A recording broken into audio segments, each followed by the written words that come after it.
अस्सलाम वालेकुम नाज़रीन, आपकी खिदमत में हम हाज़िर हो रहे हैं। थर्सडे है और डायबिटिक्स इंस्टीट्यूट पाकिस्तान के फ़ेसबुक पेज पे हम आपके लिए प्रोग्राम लेके आते हैं ज़ियाबीतस के साथ कैसे जिएं, डॉक्टर इम्तियाज़ हसन से पूछिए। डॉक्टर साहब तो हमारे साथ मौजूद हैं, मगर टेक्निकल प्रॉब्लम्स की वजह से हम कुछ डिले से, तकरीबन आधे घंटे की डिले से आपकी खिदमत में हाज़िर हो रहे हैं। डॉक्टर साहब अस्सलाम वालेकुम। वालेकुम सलाम। आपका कीमती वक्त है, मगर कई दफ़ा टेक्निकल इश्यूज़ ऐसे आ जाते हैं कि थोड़ा प्रॉब्लम हो जाता है। तो हम डॉक्टर साहब बग़ैर से आपको सबाक के स्ट्रेट हुए जो हमारे पास बहुत से सवालात आते हैं उनकी तरफ चले जाएंगे। डॉक्टर साहब, पिछले हफ्ते जो सवाल आ रहे थे उनमें सरवत राना का एक सवाल था, और ये सवाल ये है कि मैं डायबिटिक हूँ और मैं किस तरह से गुर्दों के फेलियर से, गुर्दे फेल ना होने से कैसे अपने आप को बचा सकते हो हिफ्ज़ मा तक़द्दम के तौर। ये बड़ा अच्छा क्वेश्चन है। इसमें गुर्दों का फेलियर एक ऐसी कंडीशन है जिसमें हमारे बहुत सारे डायबिटिक पेशेंट्स हैं वो खौफज़दा होते हैं जी कि गुर्दों का प्रॉब्लम उनको ना हो जाए, और कुछ लोग उसको गलत तरीके से एट्रीब्यूट करते हैं, जी वो मेरे गुर्दों में दर्द हो रही है और उस वजह से मैं तो मेरे के गुर्दे ख़राब तो नहीं हो गए। अच्छा। लेकिन ये याद रखिएगा कि गुर्दों को अगर डायबिटीज़ गुर्दे पे असरअंदाज हो तो उसमें आमतौर पे दर्द का एलिमेंट नहीं होता। अच्छा। आमतौर पे ये कमर का दर्द होता है, या अगर गुर्दे में कोई पथरी का एलिमेंट है तो वो उसको दर्द की सूरत में ज़ाहिर होता है, या इन्फेक्शन की सूरत में दर्द हो सकती है। तो दर्द, ये एक दर्द इसकी फ़ीचर नहीं है गुर्दे के इन्वॉल्वमेंट का। अच्छा, इसे बचना कैसे है? इसमें 3-4 स्टेप्स गौर से हम अपने, बड़ा अच्छा सवाल किया जिससे मेरे ख्याल से बहुत सारे लोगों का भला भी होगा। कि सबसे अच्छा है कि शुगर का अच्छा कंट्रोल, नंबर 1। अगर आपका ब्लड शुगर अच्छा कंट्रोल है, सबसे फ़ायदा 2-3 ऑर्गन्स को पहुंचता है, आँखों को, गुर्दों को, नर्व्स को। 3 चीज़ें सबसे ज़्यादा फ़ायदा इसका उठाती हैं कि अगर शुगर का अच्छा कंट्रोल है। दूसरा, ब्लड प्रेशर का अच्छा कंट्रोल, यानी आपका जो ब्लड प्रेशर है वो 140/80 से नीचे होना चाहिए। लेकिन अगर गुर्दों की इन्वॉल्वमेंट है तो ये ब्लड प्रेशर और नीचे होना चाहिए। तो ब्लड प्रेशर जितना लोअर साइड पर रखेंगे तो गुर्दों की हिफाजत उतनी अच्छी तरीके से मुमकिन है। कम से कम कितना रखें? कम से कम जो है कि 140/80 से, पहले ये प्रीवियसली ये जो लिमिट थी 130/80 से नीचे थी। अब उसको कुछ बढ़ा दिया गया कि 140/80 से अगर आप नीचे रखते हैं तो आपके जो गुर्दे, उसमें डायबिटिक पेशेंट को ये लेवल रखना चाहिए ब्लड प्रेशर का। अच्छा, तीसरी जो चीज़ ये है कि इसमें स्मोकिंग, अगर कोई स्मोकिंग कर रहा है तो वो अपनी स्मोकिंग को फौरी तौर पे छोड़ दे। चौथी चीज़ है कि अगर उसके कोलेस्ट्रॉल या लिपिड्स डिस्टर्ब हैं तो वो भी उसको अच्छे कंट्रोल से करे, आप उसका भी अच्छा इफेक्ट होता है। और 5वीं चीज़ के ऐसी अद्वियात का इस्तेमाल किया जा सकता है जो बज़ाहिर तो ब्लड प्रेशर की अद्वियात हैं, लेकिन वो जो है उसको हम AS इनहिबिटर या ARB यूज़ कर सकते हैं गुर्दों की प्रोटेक्शन के लिए। और आखिरी चीज़ जो है उसमें हम ये कहते हैं कि जो आपका जो टेस्ट है, माइक्रो एल्ब्यूमिन यूरिया टेस्ट, ये एक टेस्ट होता है, यूरिन का टेस्ट होता है, ख़ास टेस्ट होता है, आम यूरिन कंप्लीट नहीं है। ये हम टेस्ट करवाते हैं हर 3 माह बाद, और बाज़ औक़ात फिर अगर वो पॉजिटिव आता है तो 2 महीने बाद दोबारा करवाते हैं, फिर करवाते हैं। तो 3 में से 2 टेस्ट अगर पॉजिटिव हैं तो फिर हम इसको केस पॉजिटिव से मुराद है कि micro albumin urea normally 30 milligram से कम प्रोटीन हमारे यूरिन में आती है। 30 मिलीग्राम से कम। अगर ये 30 से ज़्यादा है लेकिन 300 से कम है तो ये माइक्रो एल्ब्यूमिन यूरिया। अगर 300 मिलीग्राम से ज़्यादा है तो ये मैक्रो एल्ब्यूमिन यूरिया, यानी ग्रॉस प्रोटीन यूरिया। तो माइक्रो की स्टेज तक जो बीमारी है, ये कंडीशन है, ये रिवर्सिबल है। यानी अगर अच्छा कंट्रोल करते हैं, ब्लड प्रेशर को अच्छे कंट्रोल में लेके आते हैं, अच्छी अद्वियात का इस्तेमाल करते हैं जो इसको बचाव में मदद देती हैं, और जो मैंने अभी स्मोकिंग बंद करते हैं, लिपिड्स को कंट्रोल करते हैं, तो ये आपका रिवर्सिबल भी है, यानी इससे हम वापस अपनी नॉर्मेलिटी की तरफ जा सकते हैं। डॉक्टर साहब, ये फरमाइएगा कि हम ये जो आपने सारी हिफाजती तदाबीर बताई हैं, कुछ लोगों के जोड़ों में बड़ी दर्द होती है, जिस्म में बड़ी दर्द होती है, वो कुछ अद्वियात ऐसी इस्तेमाल करते हैं जो कि दर्द कुश होती हैं, दर्द से बचाव के लिए होती हैं, उनका भी कोई असर होता है गुर्दों? जी, उसका गुर्दों पे बराह रास्त असर। तो बहुत सारे जो पेशेंट मैं प्रैक्टिस में देखता हूँ कि हमारे जनरल प्रैक्टिस लेवल पे कुछ लोग वो उनको दे रहे होते हैं non NSAIDs, non steroid anti inflammatory medicine जो होती हैं, जो दर्द की दवाइयाँ हैं, बड़ी कॉमनली यूज़ होती हैं वो भी गुर्दों पे डायरेक्ट इफेक्ट करती हैं। वो 2-3 चीज़ों पे ऑर्गन्स पे इफेक्ट करती हैं। एक तो ब्लड प्रेशर उससे हाई हो सकता है, अच्छा जी। दूसरा इससे गुर्दों पे इफेक्ट आ सकता है, तीसरे मैदे को डिस्टर्ब कर सकती हैं, चौथा ब्लड प्रेशर भी बढ़ सकता है। अच्छा। तो ये 4 चीज़ें इससे मुतासर हो सकती हैं। तो इसको हम बड़ी एहतियात से पर लॉन्ग पीरियड ऑफ टाइम पे नहीं लेते, तो इसको डॉक्टर के मशवरे के बगैर इन अद्वियात का इस्तेमाल ना किया जाए, क्योंकि डायबिटीज़ भी एक तरफ से अगर ख़राब है, गुर्दों को ख़राब कर रही होती है। अगर इस किस्म की अद्वियात हम ले रहे होते हैं, उससे भी ये प्रॉब्लम आ सकता है कि वो गुर्दों पे असर अंदाज हो सके। डॉक्टर साहब, जो मज़ीद दवाइयाँ आप लोग इस्तेमाल करवाते हैं मरीज़ों को, जिसमें कि मेटफॉर्मिन है या और जो ऐसी दवाइयाँ हैं डायबिटीज़ के पेशेंट्स के लिए, क्या इनकी या इसके अलावा जो दवाइयाँ आप दे रहे होते हैं, इनकी मिकदार को भी कुछ देखना पड़ता है? अगर गुर्दों की कोई फेलियर की तरफ जा रहे हों या गुर्दे पूरी तरह काम ना कर रहे हों? ये बड़ा अच्छा क्वेश्चन है कि बाज़ औक़ात लोग समझते हैं जैसे मेटफॉर्म, जिसको उर्फ़ आम में ग्लूकोफेज दवा कहा जाता है, या आजकल जो नई अद्वियात हैं सिटाग्लिप्टिन वगैरह, जो विल्डाग्लिप्टिन वगैरह, तो ये हम बड़ी कॉमनली यूज़ करते हैं। बेसिकली आम ख्याल ये है कि ये अद्वियात गुर्दों को ख़राब करती हैं। अच्छा। लेकिन ये अद्वियात ख़राब नहीं करती, लेकिन अगर किसी वजह से गुर्दे ख़राब हों तो इन अद्वियात का इस्तेमाल महदूद कर देना चाहिए। महदूद से मुराद है कि उनकी जो डोज़ है वो ख़ास लेवल के बाद उसको। अच्छा, ये दवाइयाँ नहीं इस्तेमाल, ये ख़राब नहीं करती? तो ये बज़ाते ख़ुद ये ख़राब नहीं करती। अच्छा। लेकिन इसकी जो डोज़ है, इसकी जो मिकदार है, उसको हम निस्फ़ कर सकते हैं, 1/4 पे भी लेके जा सकते हैं, तो उसको उस डोज़ को एडजस्ट किया जाए। लेकिन ये सारा डिपेंड करता है कि आपका जो सीरम क्रेटिनिन लेवल क्या है। उसके साथ एक टेस्ट होता है EGFR, वो आपके आजकल लैब्स भी देती हैं। हमारे यहाँ सिस्टम भी मौजूद, हमारा कैलकुलेटर है, वो बता सकता है कि आपका क्रेटिनिन क्लियरेंस EGFR कितना है, गुर्दों की फिल्ट्रेशन रेट क्या है, उसके हिसाब से उसकी दवाई में कमी की जा सकती है और की जानी चाहिए। ठीक है। डॉक्टर साहब, ये बताइएगा कि इंसुलिन भी गुर्दों को ख़राब करती है? ये एक मिथ है। लोग कहते हैं जी इंसुलिन जो है ना, मैंने इंसुलिन शुरू की और मेरे गुर्दे ख़राब हो गए। तो ये मिथ बड़ी पॉपुलर मिथ है, लोग इसको इस्तेमाल करते इस मिथ को अपने डॉक्टर के पास, जी मैं तो इंसुलिन नहीं शुरू करनी तो गुर्दों पे पड़ जाती है। हालांकि बात ये होती है कि लोग इंसुलिन को उस वक्त शुरू करते हैं जब गुर्दे ख़राब होने के करीब होते हैं या ख़राब हो चुके होते हैं। अच्छा। तो जैसी बिल्कुल है कि अगर बंदा कोई करीबुल मर्ग हो, आप उसके पास जाए, वो वफ़ात पा जाए, तो वो कहे जी आपकी वजह से हो गया। तो बेसिकली हम इस वक्त इंसुलिन उस वक्त शुरू करते हैं, बहुत लेट स्टेज पे शुरू की जाती है, जिस वक्त बॉडी में कॉम्प्लिकेशन डेवलप हो चुकी होती हैं या टर्मिनल स्टेज पे होती हैं, तो हमें उस वक्त करते, तो बनाम वो इंसुलिन हो जाती है। हालांकि इंसुलिन अगर बर वक्त इस्तेमाल किया जाए तो ये गुर्दों को उस कॉम्प्लिकेशन होने से बचाती है। ये अदर वे अराउंड है, यानी एक ये तो प्रोटेक्टिव है, ये आपकी मुहाफ़िज़ है। अगर इसका इस्तेमाल जितनी जल्दी किया जाए तो गुर्दों की हिफाजत बहुत बेहतर तौर पे मुमकिन है। डॉक्टर साहब, अगर जो है गुर्दे ख़राब हो रहे हों, अगर क्रेटिनिन बढ़ गई हो, तो फिर इंसुलिन की मिकदार में कोई तब्दीली लाते हैं आप? हाँ, ये बाज़ औक़ात ऐसे होता है कि बहुत सारे लोग समझते हैं कि जी डॉक्टर साहब, मुझे फ़ोन भी आता है कई दफ़ा और पेशेंट भी आते हैं, डॉक्टर साहब मुझे 25 साल से शुगर है और जो मेरी शुगर अब लो रहने लग गई है, मैं इंसुलिन लगाता हूँ, मेरी शुगर लो हो जाती है, इवन कि मैं कुछ नहीं भी खाता मेरी शुगर कंट्रोल में रहती है यानी कुछ दवाई नहीं भी लेता तभी कंट्रोल में रहती है, इंसुलिन नहीं भी लेता तो गुजारा हो जाता है। तो वो इस पे बज़ाहिर बड़े खुश होते हैं कि जी हमारी बग़ैर अद्वियात के जो हकीम साहब ने मुझे दवा दी थी उसके बाद ये मेरा मामला बड़ा दुरुस्त हो गया। तो मैं उसको एक बैड साइन के तौर पे लेता हूँ। हाँ, लेना चाहिए सारे जो डॉक्टर हैं, क्योंकि हो सकता है कि इस वक्त आपके गुर्दों पे वो असरात मुरतब हो चुके हैं कि जो आपको नुकसानदेह है। जैसे मिसाल के तौर पे इसकी वजह ये बुनियादी तौर पे ये होती है कि जो इंसुलिन है, जिसका जो मेटाबॉलिज्म है यानी इसका जो टूट फूट है वो गुर्दों के अंदर होती है जी। तो यानी गुर्दे इसको जो इंसुलिन बनती है सर्कल करके जो नकारा होती है उसको वापस अपने यूरिन के अंदर एक्सक्रीट कर देते हैं।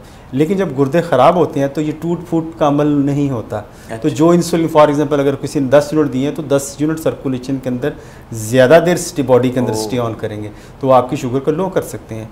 तो ज़रूरत इस बात की है कि जब ऐसी कंडीशन हो तो फौरी तौर पर किडनी के टेस्ट करवाए जाएँ, तो उसको देखा जाए कि किडनी का स्टेटस क्या है और किडनी के स्टेटस के साथ फिर इंसुलिन की डोज़ को कम किया जाए और कुछ ऐसी इंसुलिनों का इंतखाब किया जाए जो छोटे अरसे के लिए है, शॉर्ट एक्टिंग इंसुलिन के लिए।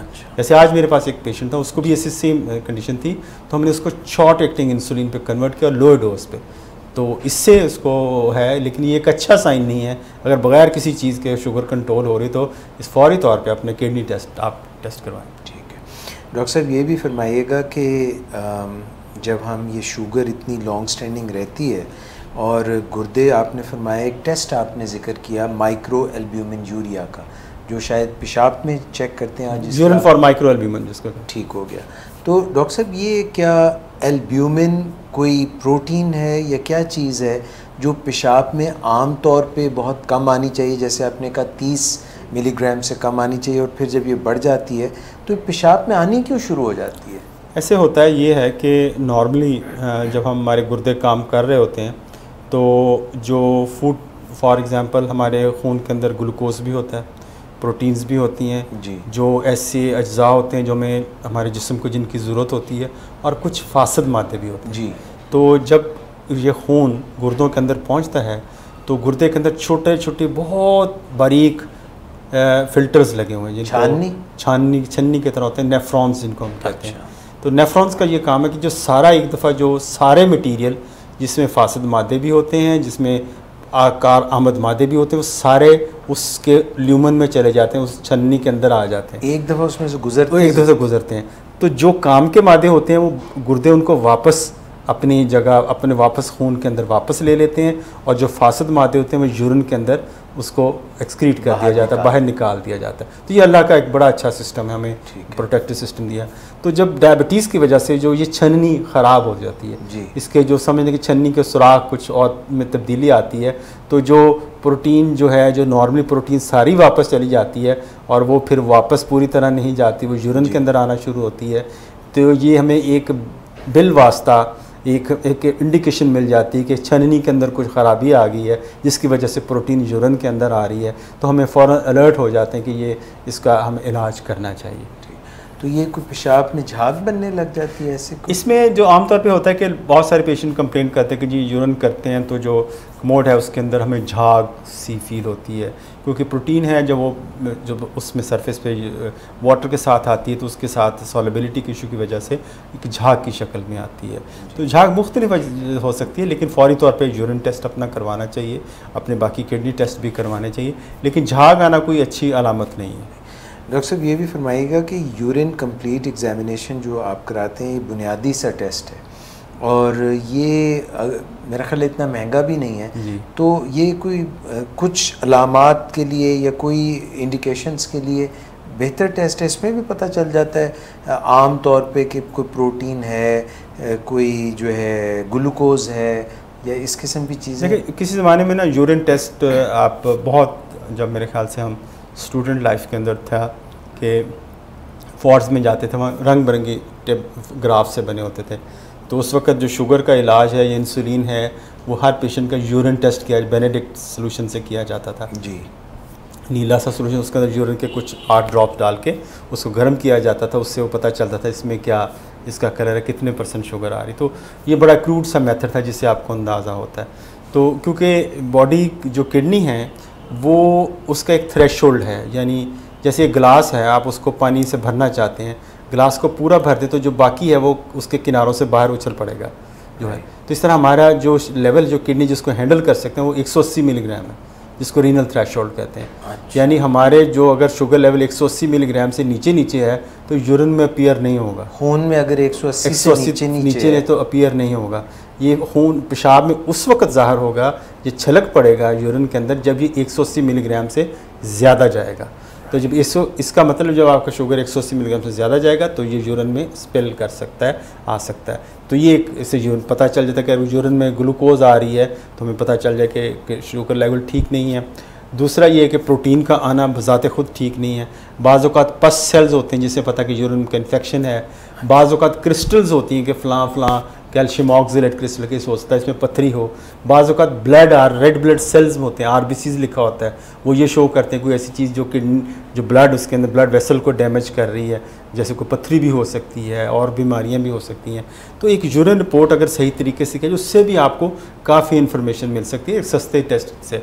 लेकिन जो इसका स्पेसिफिक टेस्ट है वो urine for microalbumin test है, जो डायबिटिक पेशेंट को हर 3 माह बाद या 6 माह बाद लाजमी तौर पर करवाया जाए। तो इससे एक बड़ी एक इंडिकेशन भी ये मिलती है, अगर खुदा ना खास्ता किसी का ये माइक्रो एल्ब्यूमिन टेस्ट पॉजिटिव है तो आपका डॉक्टर जो है आपको बहुत एडवाइस, जो डायबिटीज़ का जो स्पेशलिस्ट है वो आपको मशवरा दे सकता है इसको कैसे कंट्रोल किया जाए। लेकिन जब आपका माइक्रो एल्ब्यूमिन यूरिया पॉजिटिव होता है तो बाइन ही ये बिल्कुल ये मुमकिन है कि उस वक़्त आपकी आंखों के पर्दे भी इन्वॉल्वमेंट है, तो आपको फौरी तौर पे इस पेशेंट को आंखों के डॉक्टर के पास ही भेजें ताकि उसकी आंखों की स्क्रीनिंग भी हो सके। ठीक है डॉक्टर साहब, ये डायलिसिस तक बात कब पहुंचती है? डायलिसिस बेसिकली एक टेम्प्रेरी सिस्टम है। टेम्प्रेरी सिस्टम से मुराद है कि अगर किसी बंदे के किडनी फंक्शन इतने ज़्यादा हो गए हैं, उसकी फिल्ट्रेशन रेट अगर नॉर्मली हम कहते हैं जो आजकल है कि 60 ml पर मिनट से ज़्यादा करते हैं फ़िल्टर, तो अगली क्लासिफिकेशन है कि अगर इससे अगली स्टेज है कि जिसके 60 और 45 ml पर मिनट के फ़िल्टर कर रहे हैं, और अगर कुछ 15 मिलीलीटर से ज़्यादा कम कर रहे हैं, फंक्शन कर रहे हैं, यानी 1 मिनट में सिर्फ 15 cc ब्लड फ़िल्टर किया जाता है, नॉर्मली ये 60 मिलीलीटर से ज़्यादा होने। तो इसका मतलब वो एंड स्टेज रीनल डिजीज़ है, यानी ऐसे लोग हैं इनका फिर कुछ अंदर बॉडी के अंदर ऐसे चेंजेस आती हैं कि जो सोडियम है यानी नमकियात है वो अंदर रहना शुरू होते हैं, ब्लड प्रेशर हाई रहना शुरू हो जाता है, खून की कमी आ जाती है क्योंकि जो खून को बनाने वाला एरिथ्रोपोइटिन है वो भी किडनी के अंदर बनता है, उसकी भी कमी आ जाती है। पेशेंट आप दूर से पहचान सकते हैं, वो एनीमिक होता है, पीला सा रंग होता है और उसके बाद कमज़ोरी हुई होती है, ब्लड प्रेशर उसका ख़राब होता है, दिल मतला रहा होता है क्योंकि ये यूरिया जब बढ़ता है ये मैदे को भी इन्वॉल्व करता है, वॉमिटिंग होती है और इस तरह के जो और आँखों के प्रॉब्लम आते हैं। तो एक कॉम्प्लिकेटेड सी पिक्चर इसमें होती। तो उसमें जो फिर उसमें हम ऐसा करते हैं कि जब तक इस बंदे का रीनल ट्रांसप्लांट अरेंज नहीं होता तो हम उसको हीमोडायलिसिस करते हैं, यानी उसका जो मशीन है उससे वो काम लिया जाता है जो गुर्दे करते हैं। तो अल्लाह के ये निज़ाम देखें कि जो अल्लाह ने हमें मुफ्त में गुर्दे दिए हुए हैं, तो उसकी जो वैल्यू उस वक्त पता चलती है कि जब डायलिसिस पे जो पेशेंट होता है वो उसको तो सारा खून उसमें से गुजरता है, उसको फ़िल्टर करता है, फिर वापस सर्कुलेशन में हफ्ते में 1 दफ़ा या 2 दफ़ा उसकी नौबत है, उसका अखराजात अलहदा है। तो ज़रूरत इस बात की कि हम गवर्नमेंट की सतह पे या प्राइवेट सतह पे को हीमोडायलिसिस सेंटर बनाने के बजाय इसको प्रिवेंटिव साइड पे ज़्यादा नौबत ही ना आने दें। और ये कतई तौर पे मुमकिन है कि हम उसको प्रिवेंशन को ज़्यादा प्रमोट करें कि ये हमारे पेशेंट क्यों डायलिसिस पे जाएं, क्यों उसके आँखों के क्लिनिक्स के अंदर जाके वो अपनी लेज़र लगवाएं, क्यों हार्ट के हम ज़्यादा सेंटर्स बनाएं।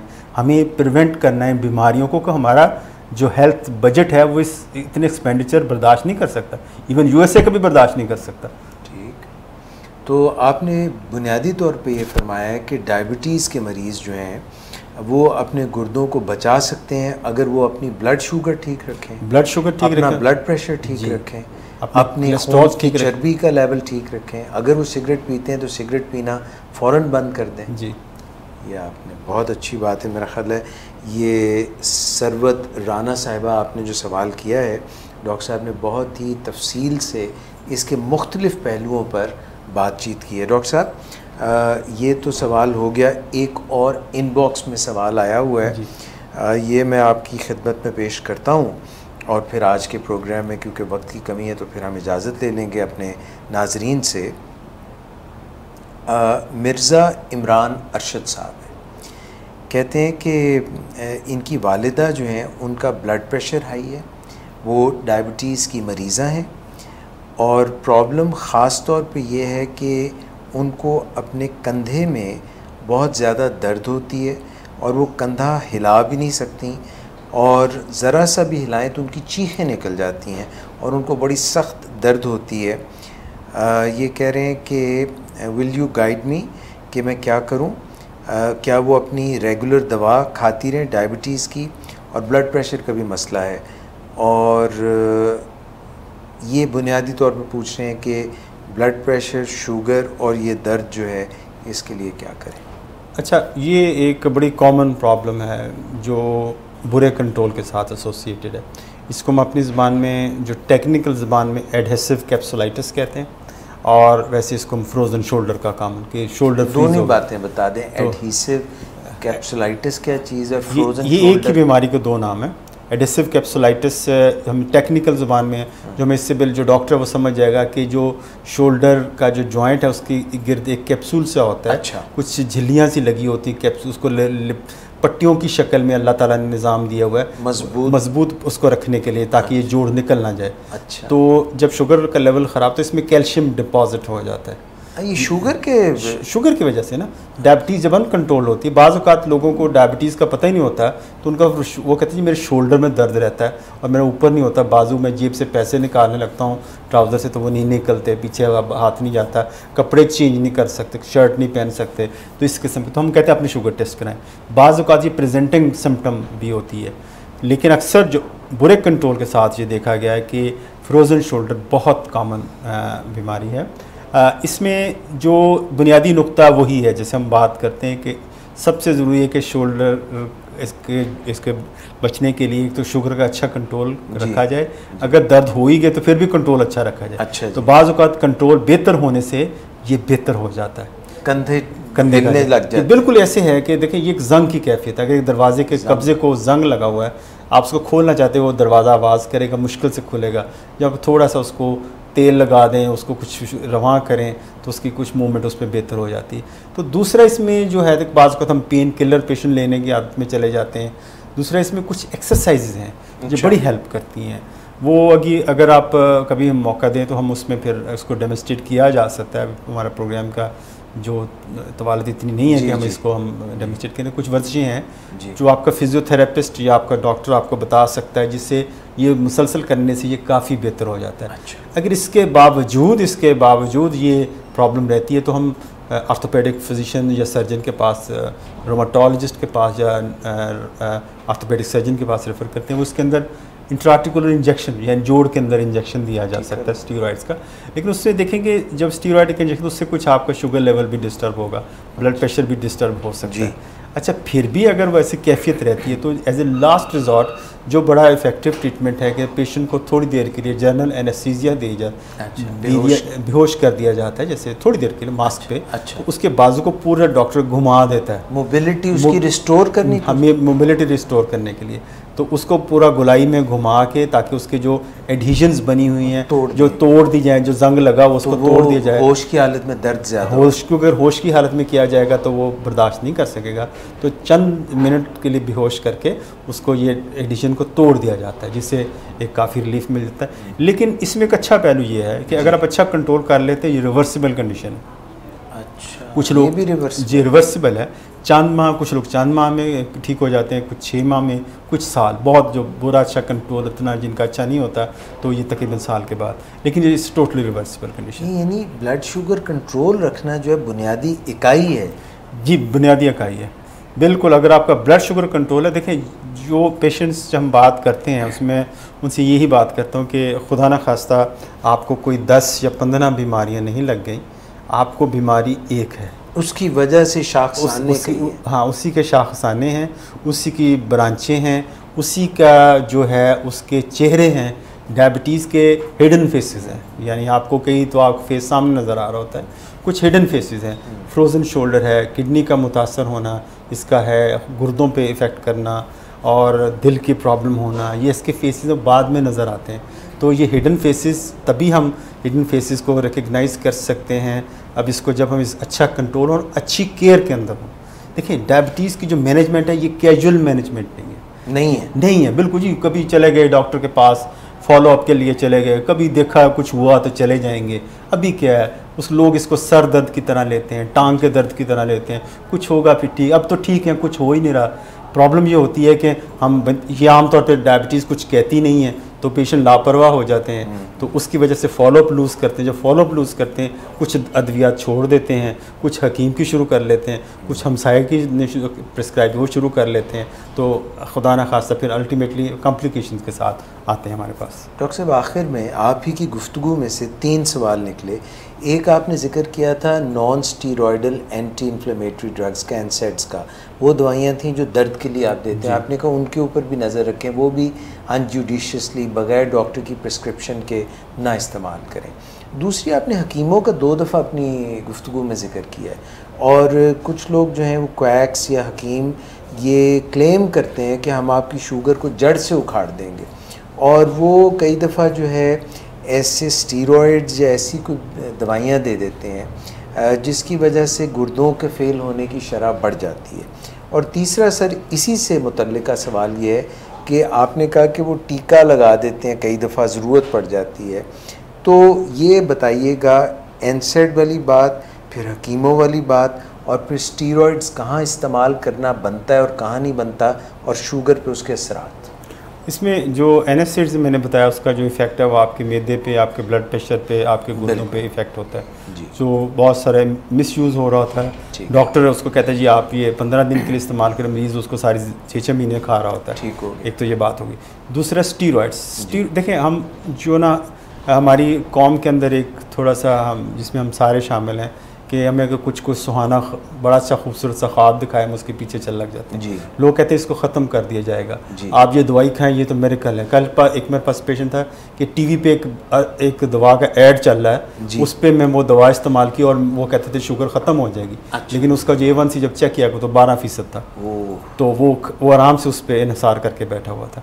और ये बहरहाल इस तरह। वो किसने उसको दवा बताई थी? टीवी पे एक ऐड चल रहा था किसी दवा का जिसकी कोई अथेंटिसिटी नहीं है, कोई अप्रूवल नहीं है। ठीक। अच्छा, एक तो ये है। दूसरा जो हकीम है, बाज़ औक़ात पेशेंट पेन्स के साथ जाते हैं, एक्स के साथ जाता है, तो वो उसको स्टीरॉयड देते हैं कि वो बड़ा तेज़ी से अमल करते हैं। दूसरे मरीज़ उठ के बैठ जाता है, पेशेंट का ये तो जादू की दवा थी, बड़ा अच्छा, लेकिन उसका लॉन्ग टर्म यूज़ पेशेंट शुरू कर देता है, जिससे और मसाइल ब्लड प्रेशर के, अगर शुगर नहीं भी है तो अगर उसको शुगर होने का ख़तरा हो जाता है, वज़न बढ़ जाता है स्टीरॉयड्स की वजह से, ब्लड प्रेशर बढ़ जाता है और दूसरे प्रॉब्लम, हड्डियाँ कमज़ोर हो जाती हैं। अच्छा। तो और बाज़ औक़ात जो कुछ लोग ताकत के लिए उसको कुछ कुश्ता जात उसको हकीम देते हैं। कुश्ता जात जो हैवी मेटल्स के साथ दिए जाते हैं, वो तो गुर्दों को ख़राब करते हैं। मरकरी इस तरह के जो है वो हैवी मेटल्स वो दिए जाते हैं जो गुर्दों पे इफेक्ट करते हैं। और पेशेंट अगर डायबिटिक है, उसके साथ ये प्रॉब्लम है, उसे गुर्दों पे ख़राबी आना शुरू हो जाती है। तो ये जो सारी जो पैरेलल प्रैक्टिसेस चल रही होती हैं, जो जिसके पीछे कोई साइंटिफिक बेसिस नहीं है, तो हमें एक ख़ुद इसके बारे में इल्म हासिल करना चाहिए। ठीक। ये प्रोग्राम है, इसी की एक कड़ी है जिसमें हम लोगों के अवेयरनेस देते हैं कि ठीक रास्ते पे आपने कैसे अपने आप को रखना है।